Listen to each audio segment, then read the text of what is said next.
not only can women teach, but if you are a person that is only learning from men, you are walking around half retarded.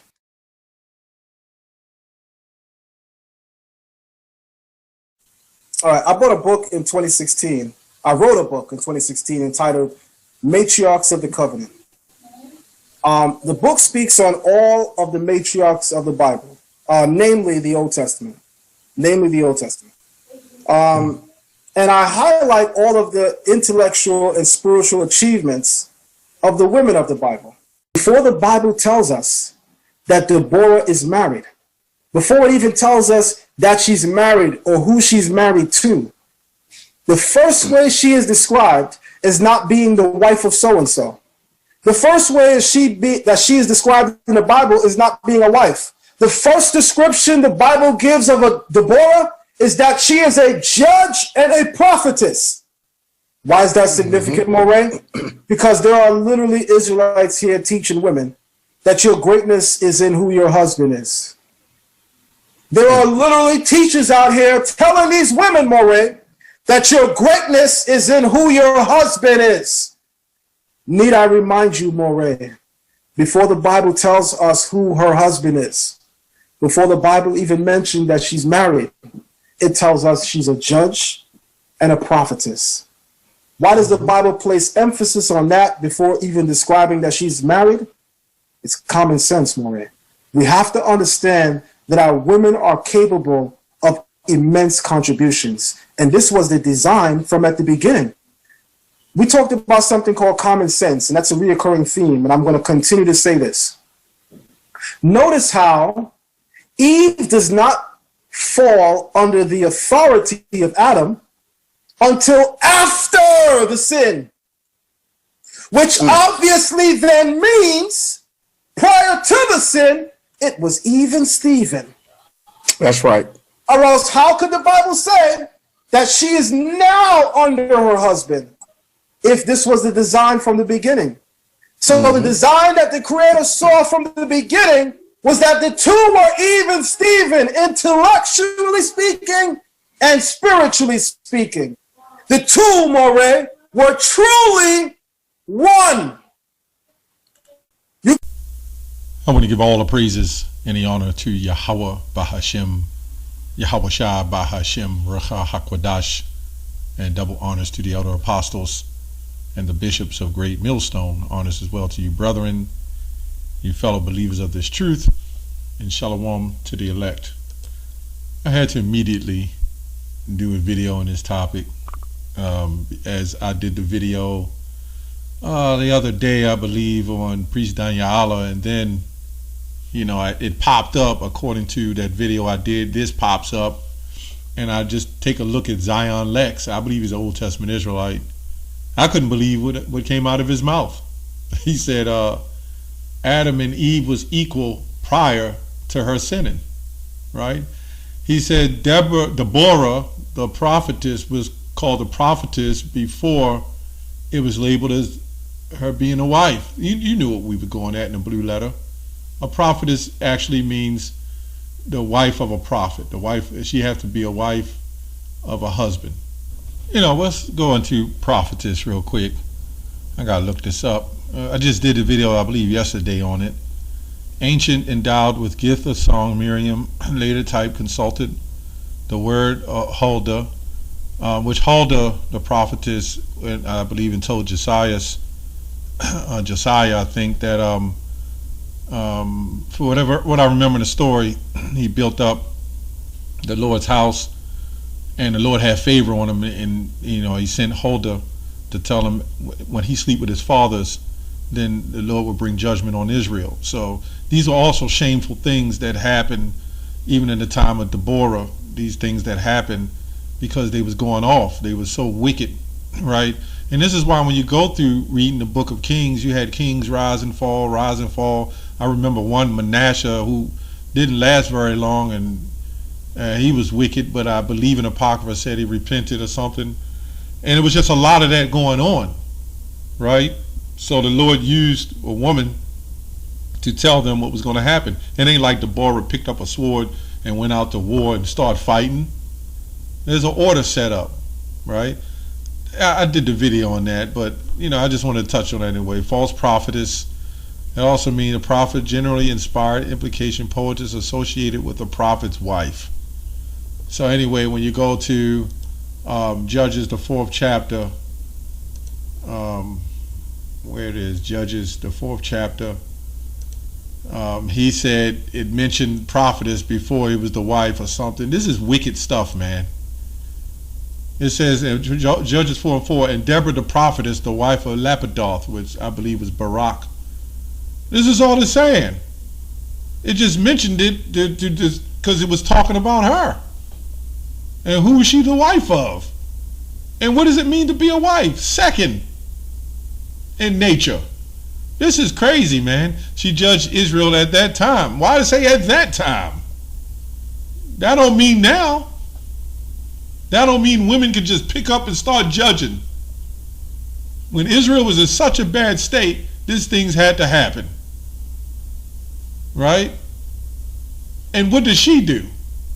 Right? She went with them, but at the end of the day, it was the men that had to do the work, man. This is crazy. And this is what these guys do. They'll do anything for that damn woman, man. It's really selling out. You're really selling out your manhood as an Israelite. There's people not even in the truth don't even believe that. This is what the black conscience, the black community, right, and black leaders of our people is one of the reasons why this is highly responsible for what's destroying us right now. That, as Brother Jabari said, egalitarian. I didn't even know that was a word. Just say equality, They all try to sound deep, right? But it still sounds foolish. So anyway, let's go to Genesis. Genesis 2:18. Let me go to 15. And the Lord God took the man and put him into the Garden of Eden, dressed him and to keep him, dressed it and to keep it. And the Lord God commanded the man, saying, of every tree of the garden thou mayest freely eat, but of the tree of knowledge of good and evil thou shalt not eat of it. For in the day that thou eatest, therefore thou shalt surely die. But this is what it goes on to say. And the Lord said, and the Lord God said, it is not good that man should be alone. I will make him a helpmeet. This is telling you this is a secondary position. I have no idea why this man said what he said, except the uplifting of women. There's no other way that can explain that. You would think if this was the case, and then the Lord would have dealt with both of them equally. I have no idea, but again, maybe that is what it is. When we go to Genesis 5:1, it says, this is the book of the generations of Adam. In the day God created man, in the likeness of God made he him, male and female. Not female and male, but male and female created he them, and blessed them, and called their name Adam in the day that they were created. Right? So from the beginning, there was already an order set up.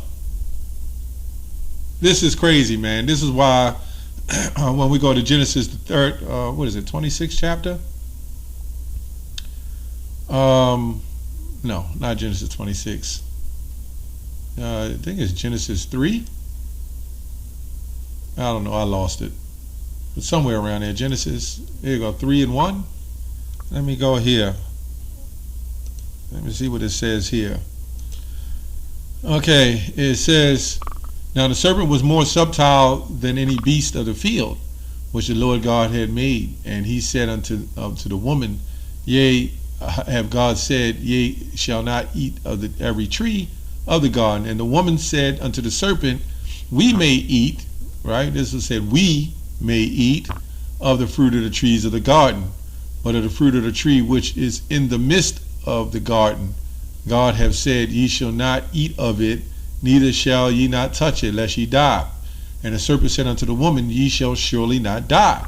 For God doth not know that in the day ye eat thereof, when your eyes shall be open, and ye shall be as gods, knowing good and evil, right?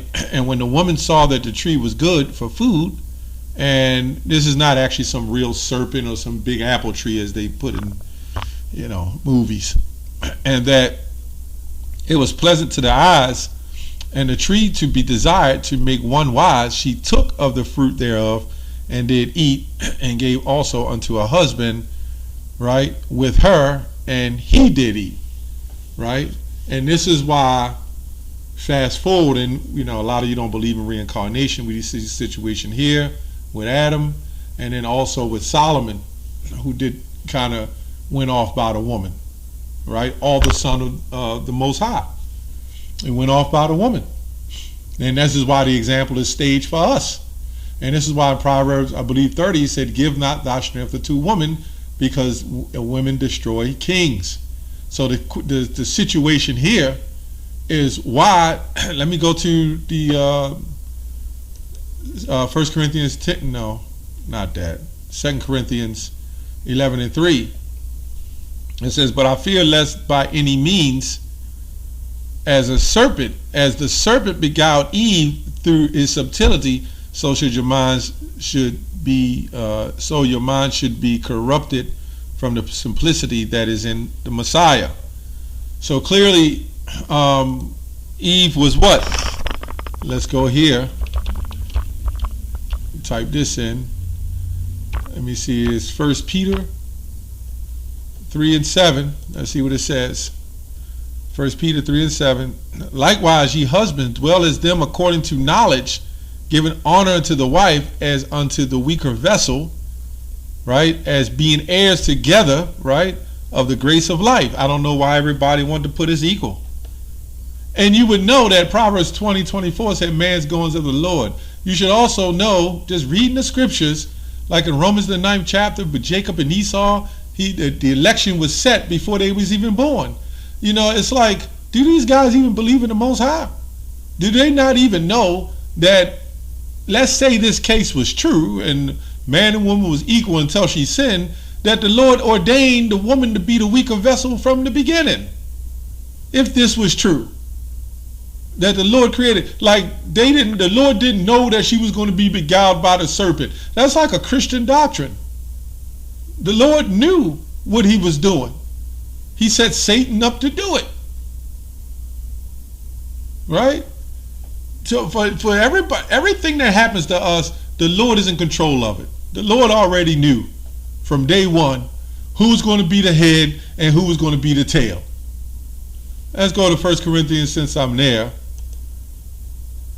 Where I'm at, 1 Corinthians, I did have it. Yeah, 1 Corinthians, let's go to 11, which I read before. But I would have you know that the head of every man is Christ, Yahushua, and the head of the woman is the man. And the head of Christ is Yahweh. The head of Yahushua is Yahweh. And I'm going down here to verse 8. For the man is not of the woman, but the woman is of the man. Neither was the man created for the woman, but the woman for the man. Here we go in a situation, right? Here in 2024, we're supposed to woke up, get back our identities, and understand the meaning of life according to the truth, the meaning through the spirit, and understand that even in the animal world and the different situations, there's always male and female, right? And there's an order set up. And when this hell breaks loose, you're not going to have these women sitting up there running, talking about, we're equal to you. We're going to pick up a sword. Deborah did not pick up the sword and go lead like David into the battle and slice off of 500 men, chop them up. A lot of you guys got mama problems.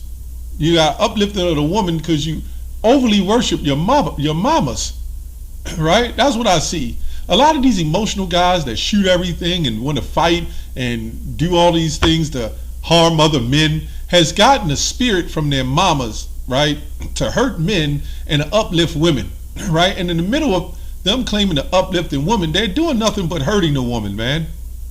You're taking her out of her natural order, right? This is Numbers 27:16. Let the Lord, the God of the spirits of all flesh, set a man over the congregation, right? In case some of you people want to say, well, that man could also mean woman. Let's go here to the Strong's definition.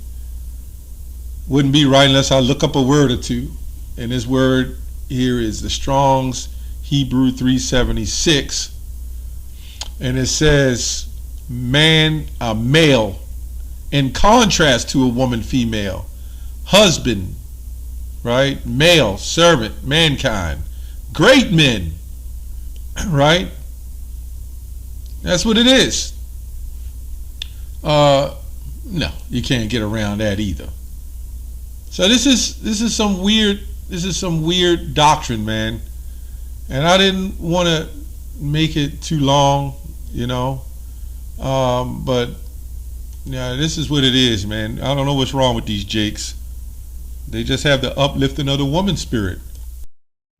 I mean, there's many more scriptures on this topic, but you know, I just want to go in a little common sense. I think it's enough common sense. If you're a woman and you want to be a woman, there's a reason why it's male and female, right? The word woman, let's go there real quick. Let's go there. Didn't think about that. Sometimes we go in these things and we kind of slip our minds a little bit, right? This word woman means an adult female, woman man, wife man. Woman, which I looked up, female means feminine male, right? Woman, man, woman, okay. There's a lot on this definition of woman, but it says human being used into both to sexes. Yeah, because you had so many different interpretations on this.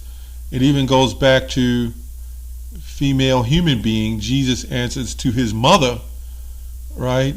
Oh yeah, what did he say to his mother? Woman, I got to do my father's work.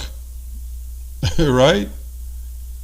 It says here in the 1600s, woman's work considered appropriate. Woman's liberation attested from the 1960s. Woman's rights from 1840 with isolated example in the 1630s. Yeah. You see how it changes? Anyway, I think I skipped over it. It says here, woman, female servant. That's what I actually wanted to get to. Servant. And what is a servant? Let's look up servant. We should all know what that means, but in case people don't believe me, what does the word servant mean? It says it could be a male or female, attendant, servant, right? Soldier, servant. It actually goes back to slave. You know, designation for slave. That's what it means. And it's the biblical translations. So anyway, where was I? I got off topic, off track a little bit. Genesis 26, it says, and the Lord appeared unto him and said, go not down into Egypt. Right? This is going to God's promise to Isaac, right? And dwell in the land where I shall tell thee, sojourn in the land, and I will be with thee and bless thee. For unto thee and unto thy seed I will give all these countries. We're talking about men. Now, as I said before, why didn't the Messiah, this is an Old Testament Israelite, why didn't even Yahweh ordained female prophets, not prophetess, but female prophets to do the work on a large level in writing of these books, right? Why didn't the Messiah, the one you call Jesus, have some women walking with him? Say, well, you know, let's get a couple of females. Let's make it equal. Let's make it an egalitarian ministry. Right? How's that working out for you guys, man? Right? All that stuff breeds adultery. These women look up to you men. This is why you wear your flashy garments and your gold nugget rings. And next thing you know, you laying with them. Anyway, It says, and I will give these countries, and I will perform the oath which I swear unto Abraham thy father. Right? Now it says thy mother, and I will make thy seed to multiply as the stars of heaven, right? And will give unto thee the seed of these countries. Now there's nothing wrong, I'm not going to say there's nothing wrong with good women, right? Well, we see this in the Apocrypha, right? There's nothing wrong with good women, you know? It's just a part that they play. Why do you want to do, why so much more? A woman is like a cheerleader for her husband. That's why when you see the male sports, the men jumping, you know, they're playing basketball, you got the little cheerleaders for each team. Why do you think they do that? Those elites know, but they push that agenda on us. And it says, and I will give it unto the seed of all these countries, and in thy seed shall all the nations of the earth be blessed. Right? Going into Genesis 12:3, but you go to Acts 3:25. Those seeds, and this is why I'm saying seeds shall the nation of the earth be blessed, because of his seed line. Right? These are Israelites. Because Abraham obeyed my voice and kept my charge and my commandments and my statutes and my laws. So they were already here. It's because Moses brought the laws of God that Moses used to bring, but there was already laws. So it's unbelievable how this man just said what he said. It was already said. Like the animals know. The male and female dogs and cats, they already know the order. Then nobody gives some subscription to them. This is how bad off we are, man. The Most High brought us below animals on the planet. Anyway, hope this lesson was edifying. That's all I want to say. Shalom.